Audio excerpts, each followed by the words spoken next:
Bon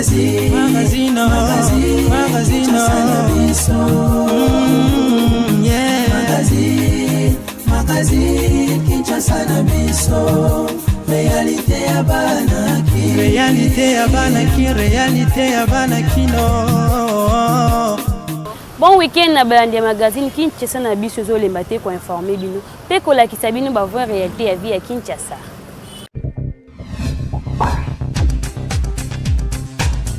To fongola édition week-end na lelo na elema oyo. Edi Kapende na ba compagnon na ye ba kozala libérer semaine prochaine pour na ba bénéficier na grâce présidentielle.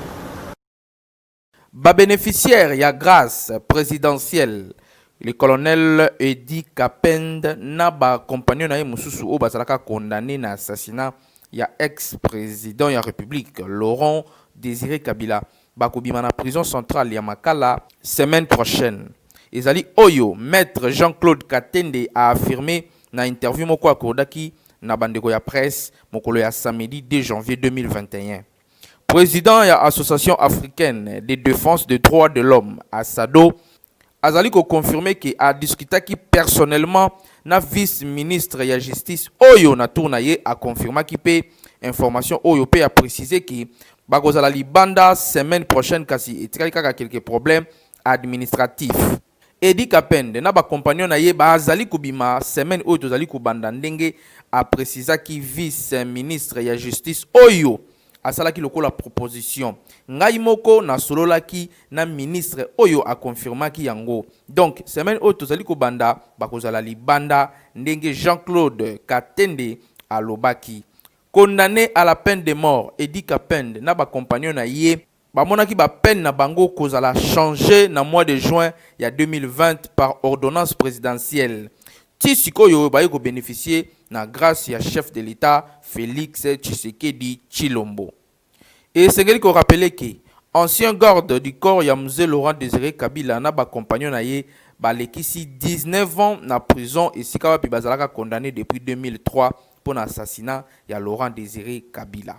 Laurent Désiré Kabila akufaka le 16 janvier 2001 azalaka assassiné na palais de marbre na Kinshasa. Selon version officielle, babomakaye na Rachidi Mizele, moko ya ancien enfant soldat oyo akomaka membre ya garde na ye. Kasi Rachidi yango azalaka pe abati quelques instants après avoir koboma Mzee Laurent Désiré Kabila na moko ya camp ya Edi Kapende. Justice militaire eyaka kokanga pe ekonanaka batu ebele na kati na bango ba militaire pe ba civil na 2003 sans pour autant kotalisa vérité sur ba auteur ya assassinat yango. Na yango ba organisme ya ba droit de l'homme bazali kosenga réouverture ya procès. Ezali pona ba vrai auteur ya assassinat oyo ya président de la République en fonction ba répondre effectivement na ba acte na bango. Bazali ebele pe bazali ko circuler librement. Ndenge Ndeko Ronstem Manketa, directeur exécutif, il y a ONGDH La Voix des Sans-Voix à l'Obaki na presse. Selon lui, il peut permettre d'éviter que le chef d'État Moussous ou Bazali en fonction va subir même sort. Et c'est la seule façon où il y a prévenir que Makamboana est comme Alissousouté. Edi Kapende peut accompagner na o bazala condamné na likambo. Oyo bazali cause la libération na bango suite à mesure de grâce. Oyo mokonzi ya mboka Félix Antoine Tshisekedi Tshilombo azwaki na suka ya mbula 2020 Kinshasa et l'équipe partout. Population congolaise a réagi pour la libération de Edi Kapende après 19 ans de prison. Reportage à Peggy Lunga. Nazo Sepila Makas, je pense que les gens, à mon côté, population congolaise en général, Bazo Sepila, parce que Bakanga qui Edi Kapende injustement, à cela qui est l'autre côté, soit disant Abouma Laurent Désiré Kabila, Bako cela qui est Makom. Tandis qu'à l'époque, Muntu Oyo Azala qui chargé à cadre républicain, c'était M. Rachidi. M. Rachidi Azala qui chargé à cadre républicain. Tant que Edi Kapende Rachidi a Koufaki, Edi Kapende injustement que Yende Aboumaki nous est. Donc j'espère que comme le président de la République a toujours prôné un état de droit, nous attendons que ces procès puissent être transparents. C'est un procès que le peuple congolais attend. Il y a la vérité qui avait tué Laurent Désiré Kabila. Parce que Edi Kapende, Yende Aboumaki nous est. Edi Kapende c'est le mémoire encore ya ke babrandir bapoursuivre bato oyo basalaki assassinat ya Mose Kabila. Justice ezalaki normal te mpo banda kota na prison asambala mutu te asengaki ke ifala asambala mutu oyo akangisa ye basorti ke likambo oyo nini bakangelaki ye. Bon asengaki asamba publike baboyaki mais alindimi ke justice ke ya mboka na biso changement ekoti ke yango wana moni ke nasengi tata bokonzi lokumu nasengi ye lokumu makasi po te en tout cas ndenge Edi Kapeni abimi. Bon nalobi ezali nango malamu te ezali bien ndenge babimisi. Pourquoi? Parce que azali mutu il faut quand même basambisa ye bango bake kotia ye kuna basambisaka ye te baosala eloko te yango basambisa po toyebake promoteur ya likambo wana ezali nani me ngai nayebike promoteur ezali kaka Kanambe ezali Kabila moto asali biloko wana bomini. Pourquoi? Parce que azalaki na mission na ye oyo ayelaki na RDC ezali Edi Kapeni na remercier mokonzi ya mboka. Pourquoi? Parce que apesi ye liberté avant de siko afungola procès nga mpe na koyebisa Edi Kapeni boye ndenge bazosambisa ye wana soki amoni ke azali concerné te il fallait apporter Kabila plainte na bande na ye badédommage ye eloko nga na kosenga yango il faut apporter plainte biso peuple congolais faut toyeba vérité nani abomaki papa irresponsable wana azali nga bengaka irresponsable. Pourquoi? Parce que ye azalaki na bana na ye. Pourquoi abimisaki bana na ye te akebimisa Kabila? Il n'est pas son fils. Avant il fallait abimisa mwana ye. Merci beaucoup ndenge babimisi ye sikoyo il faut basambisa ye po toyeba nani abomaki uzelo na abomaki ye toyeba mpe vérité po tokozalaka bongo na kati ya mbutu bongo te bino bokangi mutu bolobi ke abomi mutu mais il fallait bosambisa ye bokondane ye comment bino bokosambisa te bokotia ye ka bisika moko boye non non il faut apporter bango plainte toyebaka Edi Kapeni bakangelaki nini asalaki eloko nini est-ce que réellement ye mutu abomaki Kabila le père soki eza ye te apporter bango plainte badédommage ye mosalesi ebanda 2021 mosalesi ezobanda déjà lelo toza le 2 les 3 les 4 tozobanda ke eloko eza na place nango mabunda na prison tambo mamba na prison mutu nyonso faut akende kopema na prison batikela bakongole nanu mboka na bango bazala nanu na kimia na kati ya mboka na bango. Edi Kapeni aza innocent na liwa ya Laurent Désiré Kabila chef de l'État aza na bainformation nyonso ke chef de l'État akopesa un assassin grâce présidentielle te c'est-à-dire asali baanalyse na ye asali barecherche na ye amoni ke non Edi Kapeni azali innocent mpo na liwa ya Laurent Désiré Kabila yango wana chef de l'État azwi bapreuve nyonso na maboko nde asali mesure de grâce présidentielle parce que Edi Kapeni a tout dit.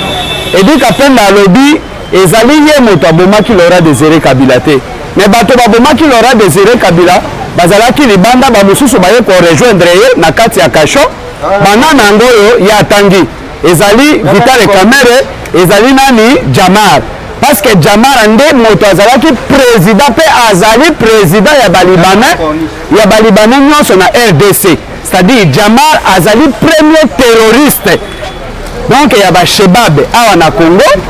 nde moto oyo asalaki canalisation wana ya koboma Laurent Désiré Kabila bazalaki misato ezali Kamerhe Jamar na Joseph Kabila.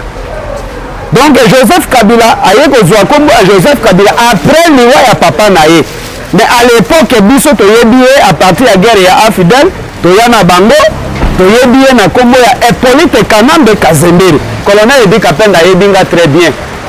ndenge nazoloba awa partout ngai nazalaki na ye na Angola parce que azalaki famille ya Mbuma Nathanael makambo nazoloba oyo nyonso ezali na nzela ntango nazoloba ke Edi Kapeni atangi Jama na Kamerhe Edi Kapeni atangi Joseph Kabila il faut pas dédommager ye bato bakodédommage Edi Kapeni ezali Joseph Kabila na Jama na Kamerhe parce que bango nde bazalaki baauteur ya liwa ya Laurent Désiré Kabila mais procès ezozonga kobanga na yo te parce que oyo toza na état de droit justice eza na maboko ya peuple congolais justice ebandaki kosambisa Edi Kapeni te parce que Edi Kapeni abanda kosenga ke asamba en public Kabila lokola ayebaki que c'est lui le moteur et promoteur na jama moye basambisa ye eza te po akotanga kombo na bango. Ba FRDC babomi 14 rebelles ya ADF na Beni kasi akokamwa na kati na bango de bazali ba arabe. Ba forces armées ya République démocratique du Congo FRDC ba annoncé le samedi 2 janvier 2020 que ba bomi 14 rebelles ya alliés démocratiques Fox o babengaka ADF na kati na bango mibale bazalaki ba blanc arabe. Et salamaki lors ya ba affrontement contre force négative wana mokolo ya vendredi na village ya Loz na secteur ya Rwenzori na territoire ya Beni na Nord Kivu. Armée Alobiki a outi ko récupérer entité Oyo ezalaki sous l'emprise ya ba rebelle wana pendant quelques jours. Ba élément na biso ya 3202 régiments Oyo ba menaki ba offensif wana contre ba rebelle ADF na village ya Loz na journée ya vendredi 1er janvier bazwaki ascendance sur ennemi. Pour le moment, bilan ezali ya 14 rebelles Oyo ba koufi na kati na bango mindele ya ba arabe mibale pe plusieurs munitions de guerre ezalaki récupéré ndenge porte-parole militaire ya opération Sokola un lieutenant Anthony Mwalushai a salaki message Oyo ba releyaki na ba média ebele lors ya ba violent combat yango abakisi lisusu ke des soldats ya forces armées ya République démocratique du Congo FRDC ba koufaki sur le champ d'honneur pe 7 misusu bazali blessés pe bazalaki déjà dépêchés na ba soins intensifs pona sikoyo calme ezongi na agglomération Oyo ezalaki assiégé na ba rebelle ya alliés démocratique force ADF pendant au moins 72 heures. Lieutenant Anthony Mwalushai abakisi ki bazali ko continuer ko traquer ba groupe rebelle nyonso Oyo ezali na STP ezali ko déranger population ba kolemba bangote jusqu'à ce que kimia et kokota na partie est de la République démocratique du Congo. Kinshasa et l'équipe partout.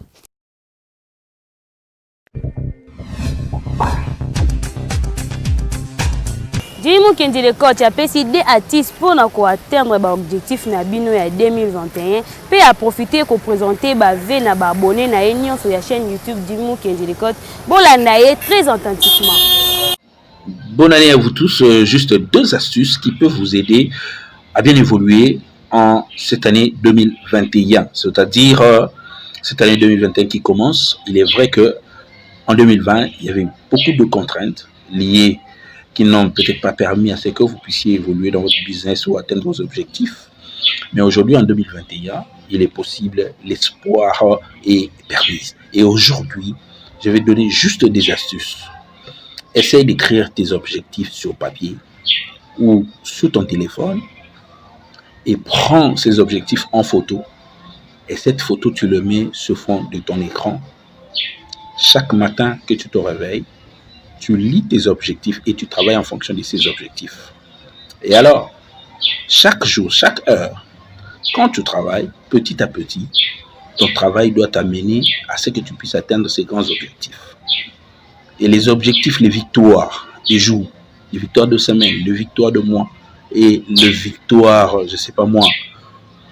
de 6 mois peuvent vous amener à une victoire d'une année. Et c'est maintenant qu'il faut travailler pour que quand nous allons faire le bilan de l'année 2021, vous puissiez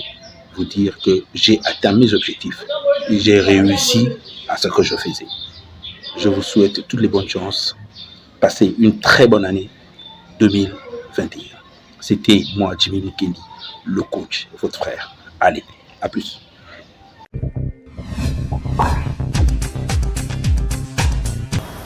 Betesco na souci à la population a télébio na marché 3 produits à qualité supérieure. Flocon café na Tenoki. Beltesco musungi ya mboka frappe encore kaka ndenge amesana kosalela bino ba produit ya qualité supérieure. Bientôt bozozwa 3 produits oyo na kombo ya Noki, c'est-à-dire mbangu rapide oyo peto loranki kongo swalou tunanga nini yango ndeko 3 en 1 flocon oyo ezali déjà na miliki pe sucre. Donc yo okotia kaka mai ya moto o mélanger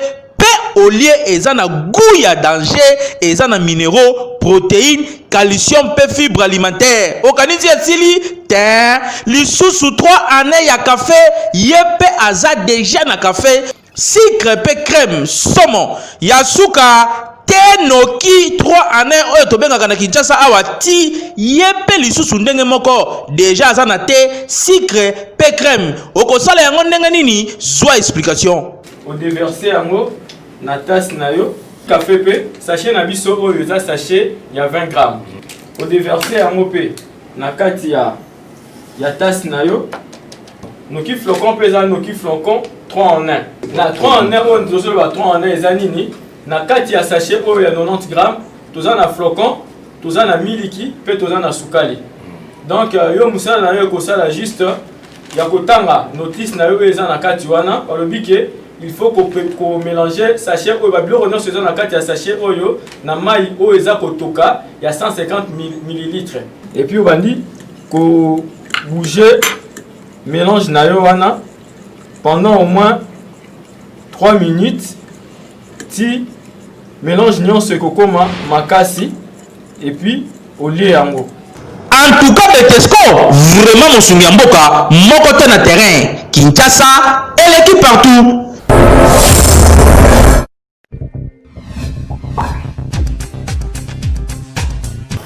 tolingi toyeba soki kobeta mwasi na nzela yango nde ezali signe ya bolingo. Reportage ya Pegi Lunga. Mibali mingi lelo bapesaka lisusu basi na bango respecte komona ye abala na ye kutu mwasi te kasi soki azobeta ye na nzela ndeti kutu apesela ye mbongo misusu pe komona abala mwasi me soki azobeta ye na nzela ndeti kutu abala ye te akobanda kokata mwasi wana bilamba azobosana ke eza dignité ya mwasi wana nde azobebisa na yango tolingi toyeba eske kobeta mwasi na nzela nde eza signe ya bolingo. Non, ils ont vraiment respecté mobali mwasi aza mwasi na ye bozali na ndako bozalaki na ndako soki likambo ya koloba ezali bosoli na kati ya ndako mais pourquoi na ndako boarrange yango te ekoma ntina balabala eza respecté eza mpe donc eza komikitisa makasi na miso ya bato eza propreté so likambo ezali basololi na ndako bosilisi epuis so likambo ezali solution ezomaka kaka na ndako bozi société ekoma ntina balabala eza vraiment na kondana yango vraimen eza mabe makasi okitisi ye bo ntango osali bongo ntango moto bato mosusu te bakofinga ye ye koloba nini ntango makambo ezali fo te bakobatela te babike mobali bapesi biso eloko mpona koyeba kogere makambo kobeta mobali mwasi jamais na nzela eza respecté okiti osisi ye valeur bo ntango moto mosusu ntango akofinga ye koloba nini ozomona eza respecté fo koyeba ndenge ya kosala makambo quelque soit likambo degré ya likambo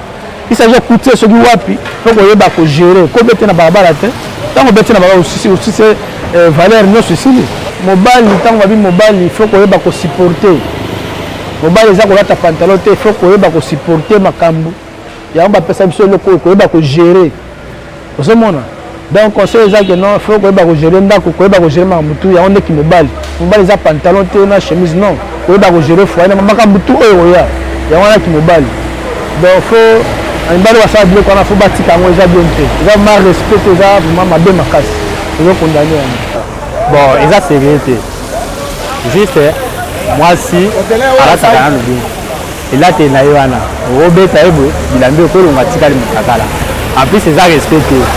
mwasi barespectaka ye soki problème eza koluka place moko boye boarrange s'il s'agit ke otomboki kobeta ye ça peut être na ndako parce akotikala motakala na miso ya bato mwasi oyo ayo nzoto na ye moto nyonso to akomona yango te bon sérieusement so mibali babeta basi na balabala na koseye bango atanke baninga mibali batika kosala yango baluka place oyo eza ke bango mibale baza en secret s'il s'agit akobeta akobeta ye wana en plus oyo eza problème mwasi na mobali moto nyonso akoyeba yango te ekozala na public te eza trésor yo na ye bino mibale bosarrange na conseiller bango batika kobeta basi na balabala eza respect vraiment te parce soni wana nde ozala yanga ozala ye te bon kobeta mwasi na oyo olingaka mpena na balabala yasi na bolingo te puiske mpena mwasi na oyo olingaka mpena makasi estce opermettre ya koagir makambo mabe na balabala n'importe ga ye bango c'est pas bien bon nakopesa conseil en tout cas so mwasi na oyo mpena oyo olingaka makasi so boza problème oyo boweli soit na faye na bino oluka kaka kokonseye ye ofandisi ye na ndako bosololi point clair n'importe qui ça te que n'importe qui a problème au bout la pomme tout ça zo na balabala batu bayaka batu na boweli ni problème nini o zo vetere na balabala donc c'est comme ça bandeko so ça problème na mwasi na yo luka se ranger na ndaku obimisa ngo libanda te n'importe qui a donc conseil na ko fait ça mwasi na yo do aza mwasi aza mupanzi na yo auti na mupanzi na yo do luka la problème na yo o se ranger na mwasi na yo kobeta mwasi na balabala ata na ndako a partout eza sinya bolingo te po mwasi azali mupanzi na ye bible lobi mupanzi bon ndenge ni mutu akobeta mupanzi na ye akobeta mupanzi na ye te po ndenge bible elobi bible ezolobake mwasi aza mupanzi ya mobali akobeta ye te na ndako nano kutu kobeta ye te po eza permis te babeta nde bana bible elobi obeta bana na proverbe mais na bible elobi te ke mwasi obetaka ye soki mwasi asali mabe asali mbeba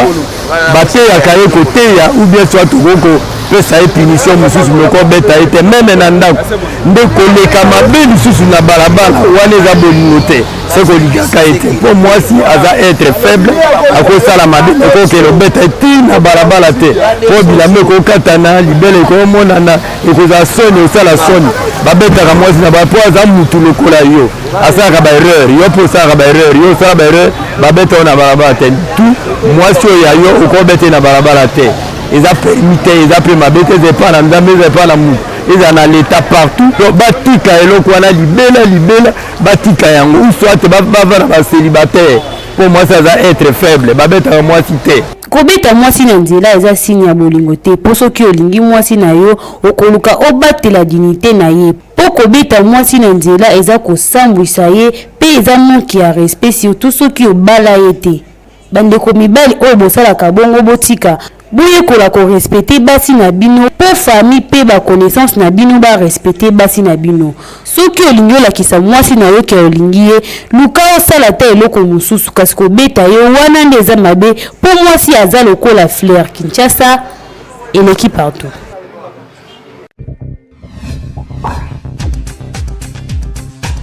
Na cadre ya fête ya fin de l'année magazine KNB apesi na balandi na ye nyonso acte ya ko souhaiter ba ve na bango na ba famille pe ba connaissance na bango.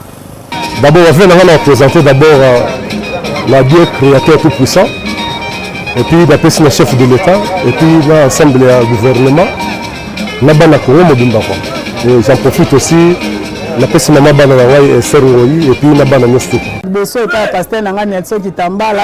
pasteur ya église à Memo na souhaité ba meilleur vœu et puis pas parrain na pasteur fui o alembaraté a enseigner biso nyonso ba meilleur vœu liso pa mbai na gimbongi et pas ba na Gislin Gailé jubilé prodige tous on est là ba on surtout na souhaité ba meilleur vœu na libota na mobimba lusuka ma ba meilleur vœu kaka et puis na baninga na nyonso ya wenza mabaya ba meilleur vœu kaka na pesi na nzambe merci parce que il a le tout puissant so na zamu kwa leloza grâce nae ya mibale na pesi Cheryl Albert Mbote wana teta bana na ngai ya misatu na pesi Benet Mbote ya mine bana na ngaba koizanga te Dieu merci Tsaila na gloire Tsaila. En tout cas pour moi na pesi meilleur vœu na famille nanga mobimba plus surtout famille ya Utapala Koto.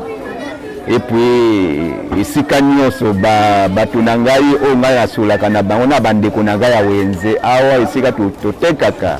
na souhaité meilleur vœu na mutu nyonso oyo ayibani na kati awa. Merci beaucoup. Na pesa vena makasi kama na Maele kama na Elise Selina bango nyonso na Mikonga bango nyonso Ignace Moleka na pesa ba eleki na nasa quartier mbote mingi ba njile nyonso na pesa mbote mingi kama na Mikonga na pasa Julie bonne fête bilo nyonso ba nasa njile bonne fête na pesa ma meilleure venanga pas li passa nanga moko d'orange mujinga wa pena li passa nanga otali donc moninga bon na pesa ba meilleure ve et pas président nanga Zorba bel Pai Santu yo boya Pai Santu yo nani so natali mo panja Pai Santu na komona mama Chati Tela Walongo la femme de Sins tala moi si banzete nakobosa na mokete nakopesa ba meilleur ve nanga mama pasa nanga mibale bébé Marcelo na bébé Debs Mputu vraiment nabosani te mama nanga o abotanga filo mama Anto filo ba ve nanga nako présenter yango premièrement en tout cas avec na famille nanga mobimba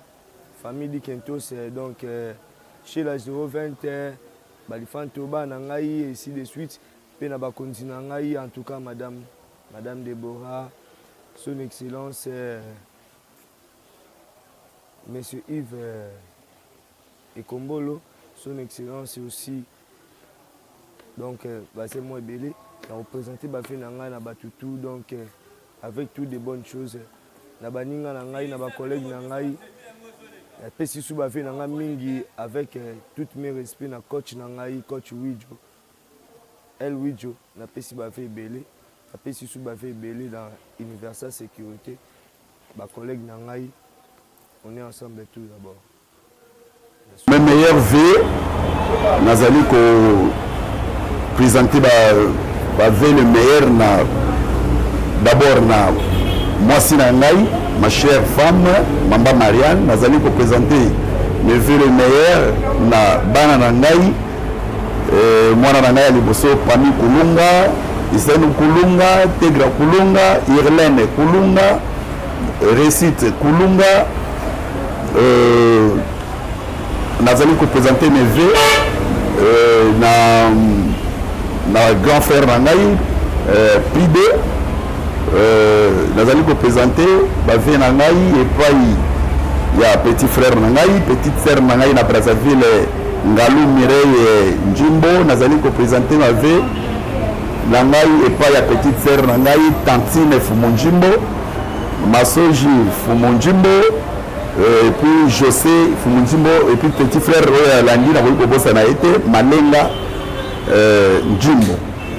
Bozala ki ebele au rendez-vous pour na kolana magazine Kinshasa na biso soki bosepela ki na yango tika topesa merci l'équipe rédactionnelle na biso mobima ya Kandi Pegi Lunga papa Siosala azalaki na sima ya caméra Nathan Siata na réalisation pe na coordination ya Jimmy Mokenzi kaka ndenge toyebisaka bino botikala toujours scotché branché na chaîne YouTube Kinshasa na biso Kinshasa et l'équipe partout.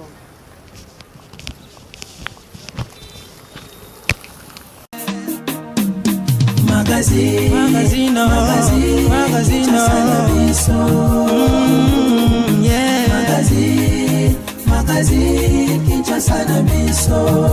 Réalité ya bana kino.